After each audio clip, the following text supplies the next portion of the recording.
Alright, this is a lesson in how to make the devil's food cake recipe from Baking and Pastry from the Culinary Institute of America. As you can see, I have my mise en place. Everything is measured and weighed. And what we're going to do is start out by putting all the dry ingredients into the bowl. This is all the sugar. And my cat has joined us today. And here's all of our all-purpose flour.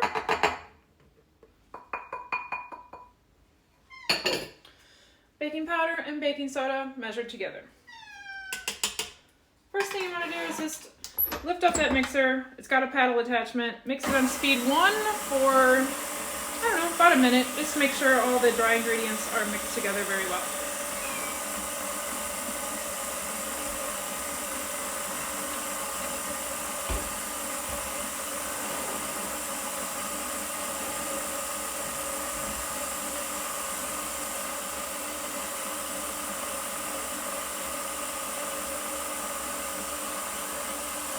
Next, what you're going to do is add your eggs. Of course, we always add eggs one at a time,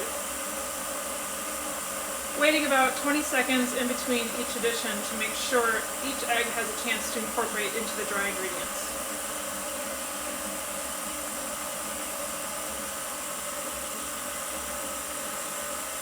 You'll see it lump up pretty much immediately.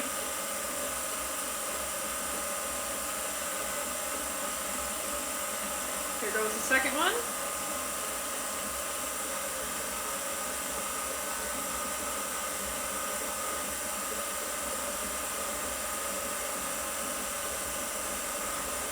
And the third.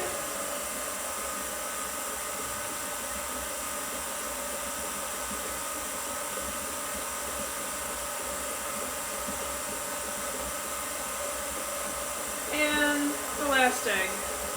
What we're doing here is we're adding all the fat from the egg into the flour to coat the flour and coat all the dry ingredients so that we kind of cover up what could become gluten strands if we added water first. So that means we'll have a shorter crumb instead of something more with a bread-like texture, because after all, this is cake. Okay, as you can see, it's kind of become a Play-Doh. At this point, we can start, actually what I'll do here is just beat up the mixer a little bit to build some structure. I'm going to keep going until the batter starts sticking to the bowl, all the way around the bowl on the inside. It's already starting to do that.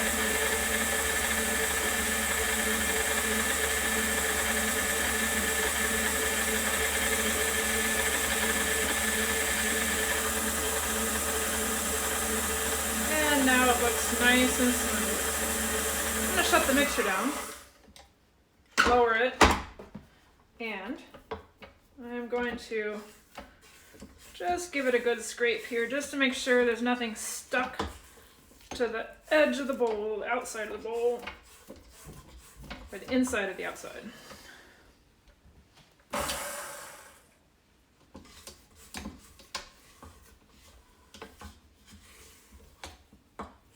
Especially around the bottom. Okay.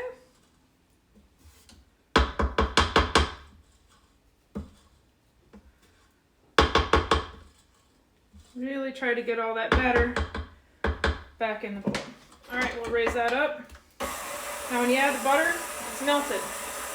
So you have to pour it down the side of the bowl in a very slow stream.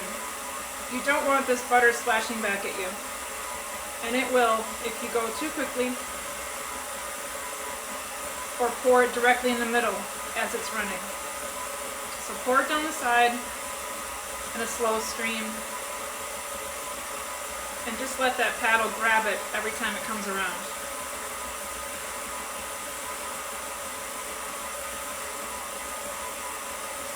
This butter was melted in the microwave on half power. Make sure it's always on half power so it doesn't explode on you and create a giant mess. And it was allowed to cool just a little bit because I don't want boiling hot water cooking my eggs, or I'm sorry, boiling hot butter cooking my eggs. You should see the batter noticeably loosen.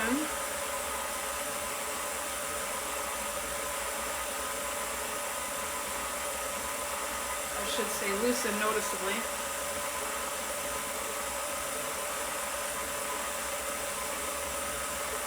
And it's almost all in.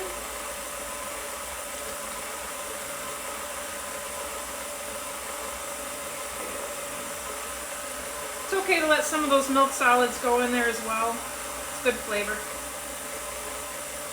And that'll do that.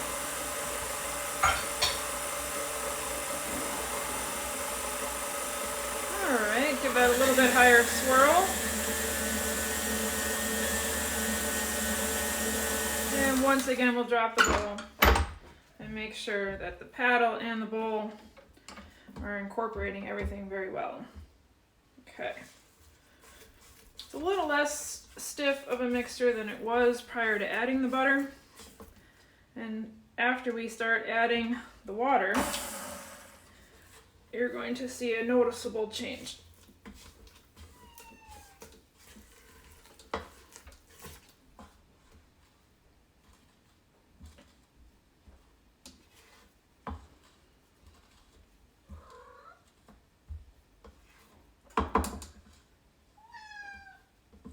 I know, fatty.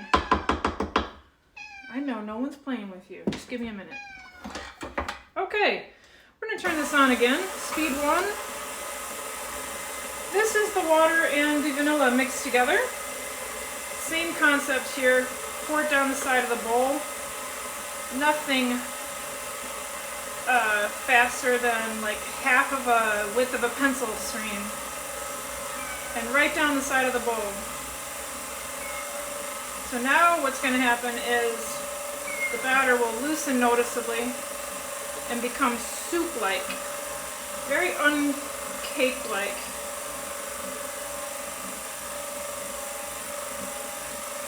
The water and the vanilla are going to dissolve those sugars in there. This is a very rich cake. You'll notice by looking at the recipe that there is actually more sugar than flour in this cake.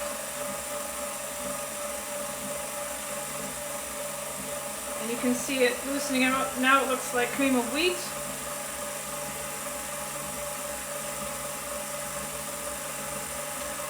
Whoops, slipped there. And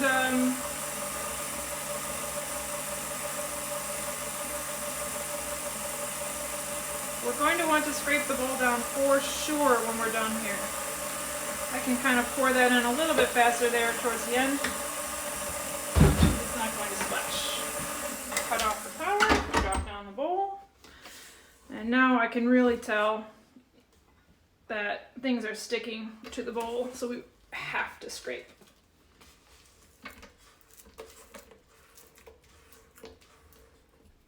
Really get at the bottom of the bowl as well. And you can see that there's some things stuck to the paddle. Get those in there too. Everything needs to be incorporated.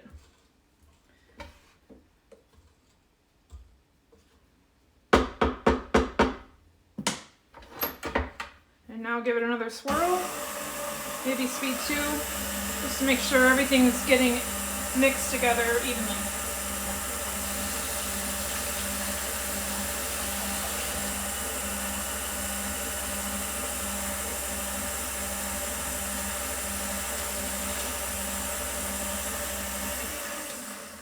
So as you can see, it's pretty soupy.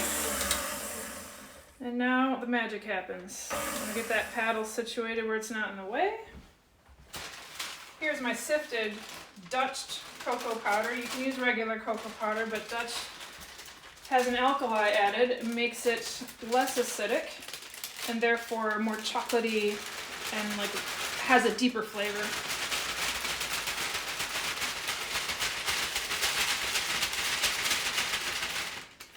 Okay, so I added all of the cocoa powder all at once. Here's where you want to start carefully.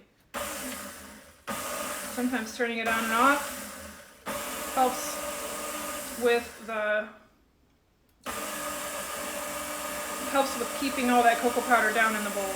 You can't avoid all this smoke coming out of the bowl, but and the dust.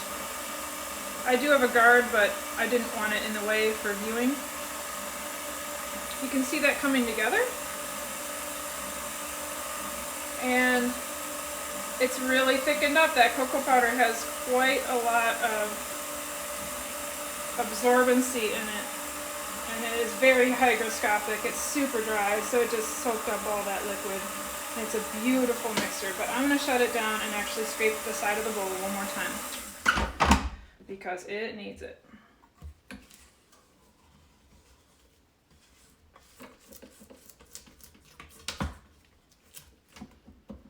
And make sure you get the paddle. If there's things stuck on the paddle.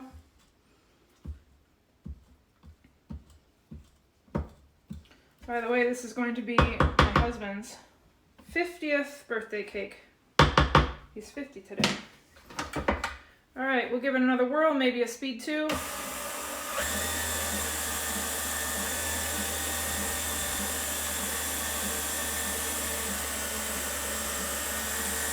That's it. Drop that paddle down, take it off the mixer, take your finger and clean off that paddle. Can kind of work quickly here. There's no point in being too particular.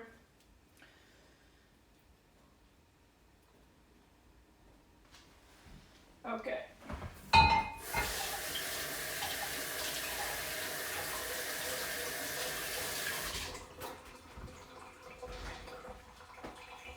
All right. And what we'll do next is divide these into the pans. I have 2 10-inch cake pans right here. I don't know if I will be using any cupcake liners either. Depends on how much I have left over. But I know this will be enough for at least 2 10-inch. And I have also put paper in the bottom and greased all the way around the sides with pan grease. The good stuff. Okay. I could weigh this if I wanted to, but I'm just gonna eyeball it.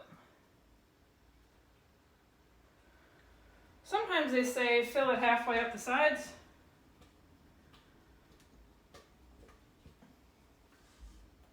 But it just depends on how thick of a layer you'd like to have.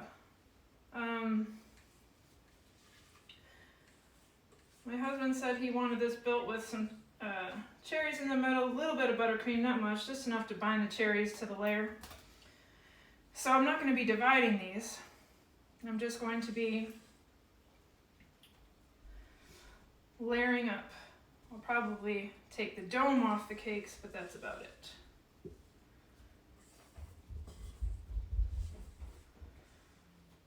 And what you're going to do is just give it a shake. Give that a shake. And goes into the 350-degree oven. Bake it till it's done.